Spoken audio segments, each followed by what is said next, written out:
In the dark underbelly of Asian organized crime, many groups operate in the shadows using secrecy and ruthlessness to uphold their way of life.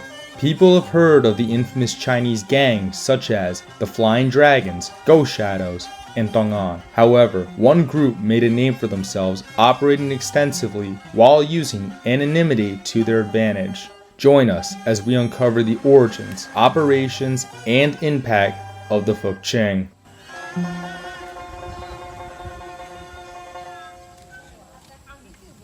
Our journey begins with the influx of Fujianese immigrants in the United States during the early to mid-1980s. During this period, China began lifting immigration laws which allowed Chinese citizens to leave the country and travel at their own will. At the time, a multitude of people from the Fujian province chose to migrate to New York due to the economic opportunities, along with many having relatives who were already established in the land known as the Gold Mountain. During the mid-1980s, a group of young men in their late teens to early 20s would form the first incarnation of the Fuk Ching. Like many of those that preceded them, the newly arrived immigrants banded together to protect their own from outside bullying. Like their more powerful and influential Cantonese counterparts, they eventually became fueled by a desire for power, wealth, and influence instead of protecting fellow Fujianese immigrants. This in turn would lead to the group quickly gaining notoriety for its violence and involvement in various criminal activities, which consisted of extortion, drug trafficking, and eventually human smuggling. Many of the Chinese gangs that were formed in America consisted of a hierarchy like that of ancient Chinese secret societies. The original Dai Lo, which translates to Big Brother or Boss, was a man named Qin Tai Chan, better known as Atai or Tai Go. He, along with his two top generals, Guo Liangqi, aka Ak, and Paul Wong, who went by Fu Zhao Paul, set their plan in motion to become a strong criminal enterprise with operations that extended far beyond national borders, making them a formidable force in the global underworld. In their early days, the Fuk Ching attempted to seize Chinatown as their own. Despite having the backing of the Fujian American Association, their goal soon came to an abrupt halt when they came to terms that they would not be able to acquire the lucrative territories such as Mott, Pell, and East Broadway while having to compete with the more established gangs such as the Flying Dragons, Ghost Shadows, and Tong On. While protecting the streets that belonged to them, upper management felt that it was best to dispatch their top guys to different boroughs to recruit new members. Dai Los such as Rooster, Tony, Prince, and Ah Mun would recruit young men in their late teens to join the group. They would eventually set up shop in neighborhoods such as Flushing, Queens, and Gravesend, Brooklyn. AK would appoint Rooster as the Dai Lo of the Brooklyn faction. While on his mission to increase membership, he came across a young Cambodian refugee who was already currently being sought after by the Flying Dragons and Ghost Shadows. He refused both gangs, which in turn would often lead him having to fight off multiple members of the groups at once, thus earning a reputation for being a tough and skilled fighter. I heard you had quite a reputation back then. A lot of gangs like the Flying Dragons and Ghost Shadow and the Tong On, they wanted to recruit you. Yes, I was scared of them. Rooster sent you to Brooklyn to do recruiting, right? Yeah. So where did you do your recruiting mostly? I went to, like high school, like village, pool halls, roller skate places, diners, stuff like that. Really? Eventually we got more and more people, a lot more people. And how many people were under you? I say at least like 30 something. Though he was not of Chinese descent, Rooster would eventually recruit this young man who would be known on the streets as Cambodian Peter, the first daima of the Brooklyn faction. With his reputation, Cambodian Peter would recruit several young men to follow him. They were Big Chicken, Mike, Shorty, and Carrot Head. After these young men were inducted into this life, Fuk Ching's membership and reputation began to spread like wildfire. As they grew in numbers, they began looking at various methods to generate revenue. Members will begin participating in a variety of criminal ventures to provide for the gang as well as their respective factions. During their process of exploring new ways to earn money for the gang, they developed links with the Ghost Shadows through members Kenny Wong and One-Eyed John. This would allow them to further expand their Rolodex of underworld connections. As the Fuk Ching were rising to the top, another individual was seeking to rise the ranks and make a name for herself. She was known by friends and family as Chen Choi Ping, a friendly lady who owned a restaurant on East Broadway, but she would go down in history as one of the most notorious human smugglers of all time. She would be known by the press and criminal underworld as Sister Ping. Though the Fuk Ching would eventually become known as the Chinatown Gang to specialize in the human smuggling trade, Sister Ping initially approached a Dai-Lo in the Tong On gang named Jimmy Big Head Sui as she needed muscle in her operation, along with her restaurant being located in the heart of Tong On territory, East Broadway. And she's not a gangster. She's not a gangster leader. She just try to help people. And at that time, I knew her because she pay us. Okay, she have a restaurant in East Broadway. Every month she pay. So I knew her. And when she first start doing this, she did ask me, okay, do I want to, when the people come, do I want to pick up the people and collect the money for her? Went with her to Florida, and then she bring me this harbor and sold me a boat. But that boat is like, ooh, it's real old. Okay, you don't dare to see inside. I was asking her what this for, and she was telling me use this for smuggling people from China. I said, no way. I don't dare to ride in this boat. How you going to use this boat to ride to take people coming in to United States? I said, no way, I'm not going to do this. So she gave up. Finally, she gave up, and then she found a cave. After inspecting the boat Sister Ping recommended, Big Head would decline Sister Ping's opportunity as he was already in a good financial position and did not want to put his soldiers at risk. She would eventually approach AK. However, their first interaction started off as unpleasant. In the year of 1985, AK and several of his soldiers robbed Sister Ping's apartment and held her daughter at gunpoint. To their dismay, they did not find anything. He would send his soldiers to her apartment several months later to find $20,000 in her refrigerator. Shortly after, he was arrested in 1986 in attempted grand larceny and served 2.5 years. As soon as his sentence was up, he was deported back to China.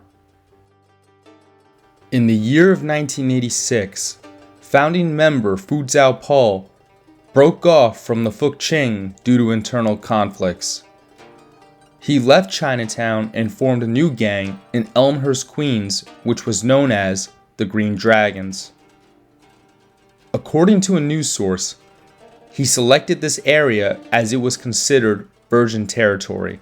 During his criminal career, he amassed a fortune smuggling and distributing heroin throughout the states and was labeled in a report as one of the biggest heroin dealers aside from Johnny Onionhead Eng of the Flying Dragons and Hung Dice Tang, the founder of the Qingying of what would later become known as the Tong On.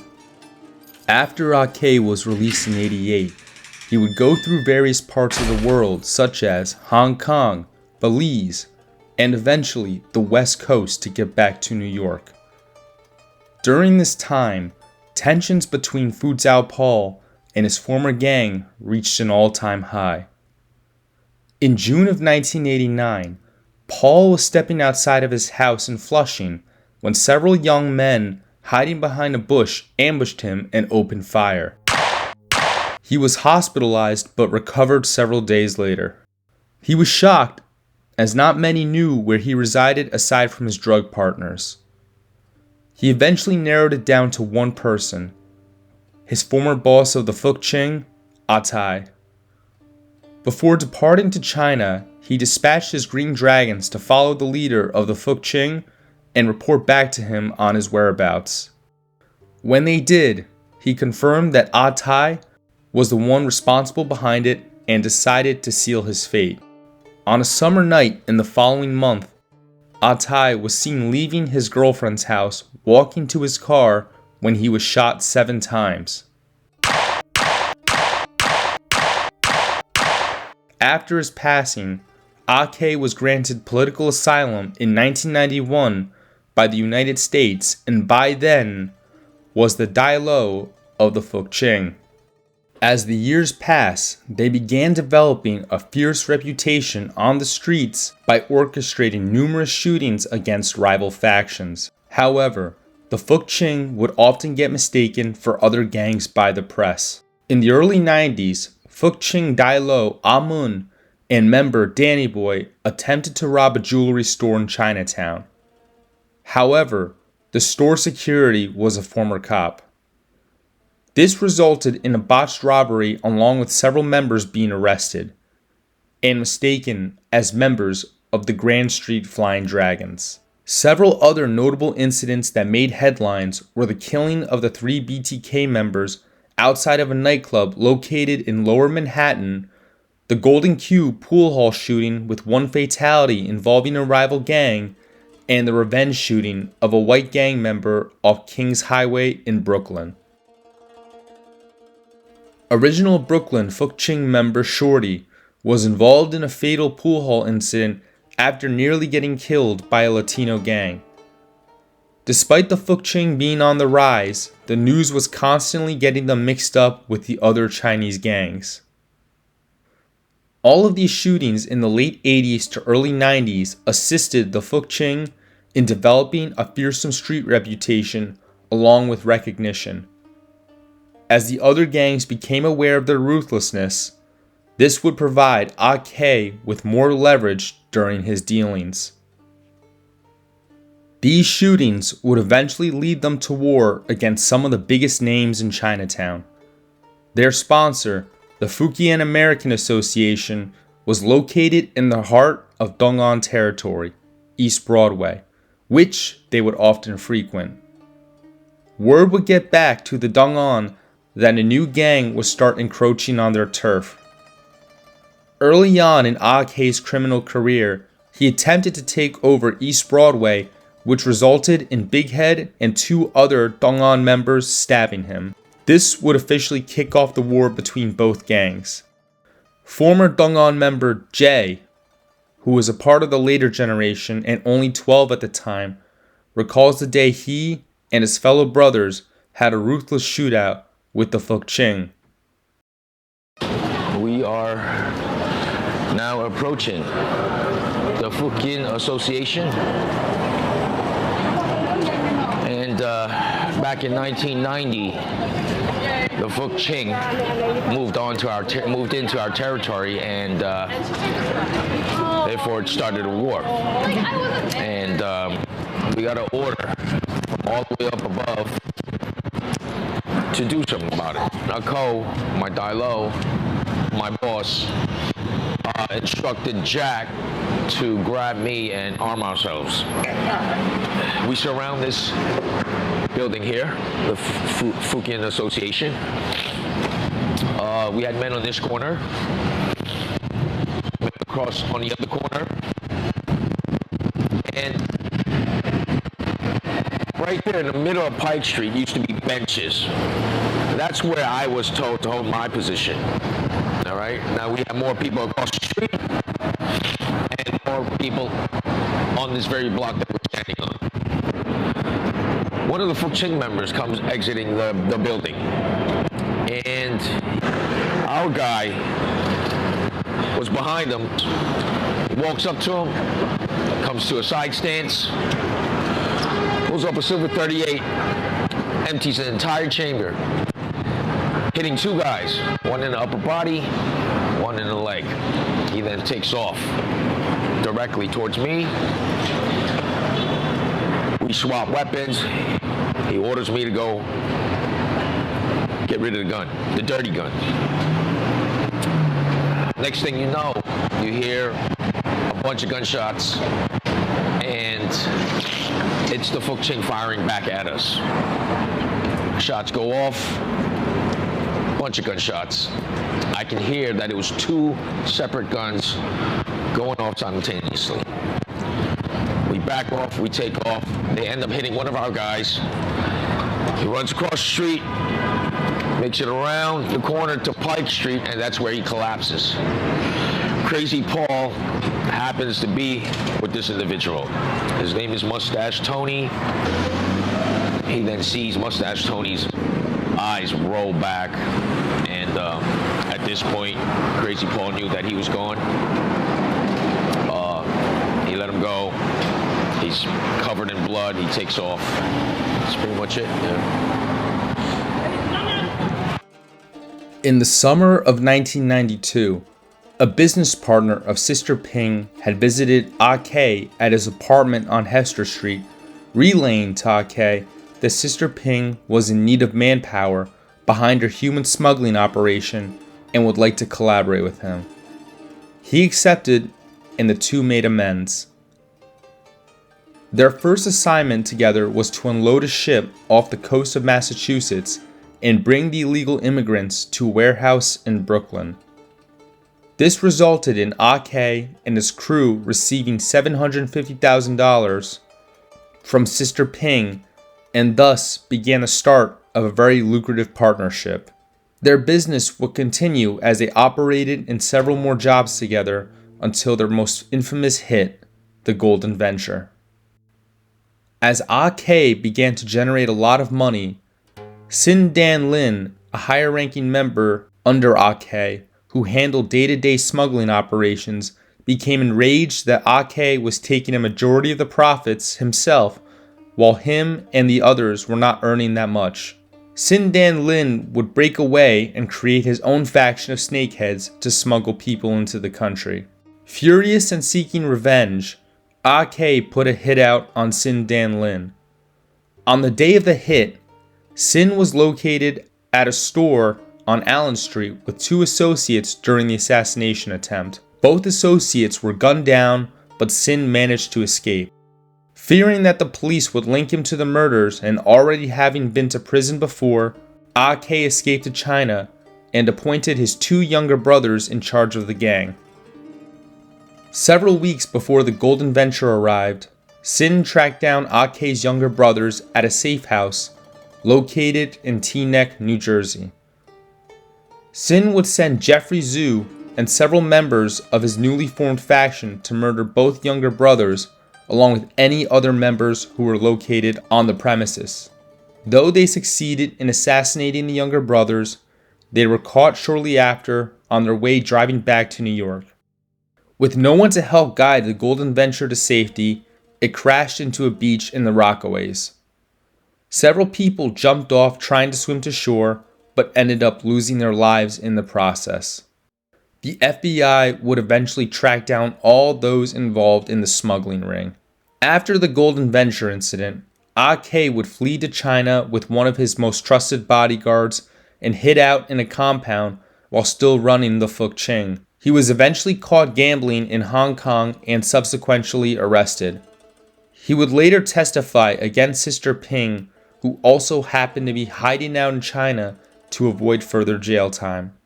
After the fall of AK, the Fuk Ching would split into active subsets for the remainder of their days to avoid federal scrutiny and RICO charges. Like many of the other New York City Chinese gangs, the Fuk Ching would eventually become inactive by the early 2000s. Sister Ping would spend the rest of her days in prison until her passing in 2014. Though she is a controversial figure, many Fujianese immigrants regard her as a hero for helping them come to the United States in search of a better life. While crimes such as human smuggling and drug dealing still exist in the Chinese criminal underworld, the once menacing presence of the gangs that ruled the streets with an iron fist have faded into obscurity and are now remembered as a piece of history, documenting the trials and tribulations of immigrants trying to survive in the land known as the Gold Mountain.